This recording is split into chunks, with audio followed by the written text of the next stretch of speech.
ఇక వృషభ రాశి వారి యొక్క వార ఫలాల గురించి తెలుసుకుందాం. 8 ఫిబ్రవరి 2026 ఆదివారం నుంచి 14 ఫిబ్రవరి 2026 శనివారం వరకు గ్రహగతుల ఆధారంగా వృషభ రాశి వారి యొక్క వార ఫలాలు తెలుసుకుందాం. వృషభ రాశి వారికి ద్వితీయంలో బృహస్పతి, అర్ధాష్టమ కేతువు, షష్టమ చంద్రుడు, భాగ్యస్థిత రవికుజులు, దశమంలో రాహుబుధ శుక్రుల సంచారం, ఏకాదశ శనైశ్వరు. ఇక వృషభ రాశి వారికి ఒక విధంగా ఈ వారంలో మిశ్రమమైనటువంటి ఫలితాలు గోచరించే వారంగా చెప్పుకోవచ్చు. మనోభీష్టాలు సిద్ధిస్తాయి. అనుకున్న ప్రతి పనిలో కొంత ఆలస్యమైనప్పటికీ విజయాలు సాధించుకునే వారంగా చెప్పుకోవచ్చు. రెండో ఇంట్లో బృహస్పతి యొక్క సంచారం వల్ల దైవిక బలంతో ప్రతి పనిలో చురుకైన ఉత్సాహంతో కార్యాచరణ పూర్తి చేసుకుంటారు. లాభస్థిత శనైశ్వరుడు సంచారం వల్ల వృత్తి వ్యాపారాల వారికి చాలా ప్రోత్సాహకరమైన ఫలితాలు కలుగుతాయి. నూతన వ్యాపారాలకు శ్రీకారం చుట్టే వారంగా చెప్పుకోవచ్చు. మనోభీష్టాలు సిద్ధిస్తాయి. గృహంలో శుభకార్యాలు శ్రీకారం చుడతారు. వివాహాది ప్రయత్నాలు లాభించే వారంగా చెప్పుకోవచ్చు. ఈ రాశి వారికి 9వ ఇంట్లో రవికుజుల యొక్క సంచారం వల్ల ఇన్వెస్ట్మెంట్స్, పెట్టుబడులు, రియల్ ఎస్టేట్, కన్స్ట్రక్షన్ రంగాల్లో పెట్టేటువంటి వారు కొంత సమయాన్ని చూసుకుని ముందుకెళ్ళండి.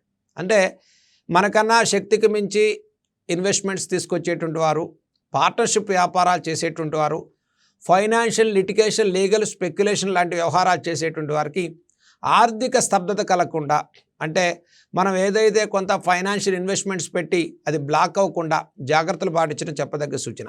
ఇక వృత్తి వ్యాపారాల్లో వ్యాపార సంబంధితమైనటువంటి విషయాల్లో చాలా సానుకూలమైన పరిస్థితులు ఉన్నాయి.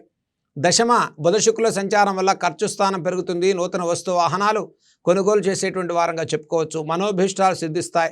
గృహంలో శుభకార్యాలకు శ్రీకారం చుట్టే వారంగా చెప్పుకోవచ్చు. దైవిక కార్యాచరణ, పుణ్యక్షేత్ర దర్శనాలు చేసుకునే వారంగా వృషభ రాశి వారికి అనుకూలమైనటువంటి వారం ప్రారంభం కన్నా వారాంతంలో చక్కటి శుభఫలితాలు గోచరించే వారంగా చెప్పుకోవచ్చు.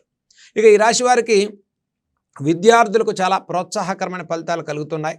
విద్యా విషయాల్లో సానుకూల పరిస్థితులు ఉంటాయి. కాన్సన్ట్రేషన్ కలుగుతుంది. ప్రతిరోజు కూడా చక్కగా ఈ వృషభ రాశి వారు దైవిక బలంతో కూడుకున్నటువంటి మీ చిన్న చిన్న పరిహారాలు చేసుకుంటూ చదువు మీద కాన్సన్ట్రేషన్ చేసినట్లయితే విద్యాభివృద్ధి, విద్యా ఉత్తీర్ణత శీఘ్రంగా కలుగుతుంది. చక్కటి గ్రహాల అనుకూలత కలిగేటువంటి వారంగా చెప్పుకోవచ్చు. ఈ వారంలో నూతన వస్తు వాహనాలకు సానుకూలమైన వారంగా చెప్పుకోవచ్చు. దైవిక పుణ్యక్షేత్ర దర్శనాలు, సుదూర ప్రాంతాలకు ప్రయాణాలు చేసే వారంగా చెప్పుకోవచ్చు. వస్తువాహన క్రయ విక్రయాలు చేసుకుంటారు. వివాహాది ప్రయత్నాలు లాభిస్తాయి. సంతానార్థులు కూడా శుభవార్తలు వినే వారంగా చెప్పుకోవచ్చు. ఇక వృషభ రాశి వారు చేయదగిన పరిహారాల గురించి తెలుసుకుందాం. ఈ వారంలో వృషభ రాశి వారు చేయదగిన పరిహారాలు మనం చూసుకున్నట్లయితే, భాగ్యస్థిత రవికుజులు, అర్ధాష్టమ కేతు యొక్క సంచారం, ప్రతిరోజు కూడా గణపతి యొక్క ఆరాధన చేయండి. మీరు చేసే ఉద్యోగాల్లో, వృత్తి వ్యాపారాల్లో కొంత ఆటంకాలు కానీ, అపవాద అవమానాలు కానీ, మానసిక అనిశ్చిత వాతావరణం తొలగిపోవటం కోసం ఉదయాన్నే మీరు చక్కగా స్నానం చేసిన తర్వాత గణపతి మంత్రాన్ని, గణపతి యొక్క స్తోత్రాన్ని మీరు చక్కగా జపం చేసుకోండి. ఓం గం గణపతయే నమః అనేటువంటి మంత్రాన్ని మీరు జపం చేసుకోవటం వల్ల విశేషమైన ఫలితాలు కలుగుతాయి. అలాగే వృషభ రాశి వారు ఈ వారంలో సోమవారం రోజు పరమేశ్వరుడి సన్నిధిలో ఒక దీపాన్ని వెలిగించండి. పంచాక్షరి నామాన్ని మీరు జపం చేసుకోండి. చక్కటి అనుకూలమైనటువంటి ఫలితాలు సాధించుకునే వారంగా వృషభ రాశి వారికి ఈ వారం సానుకూలంగా, ఆర్థికంగా, ఆరోగ్యపరంగా, కుటుంబపరంగా ప్రోత్సాహకరమైన ఫలితాలు సాధించుకునే వారంగా ఈ వారం మనం చెప్పుకోవచ్చు.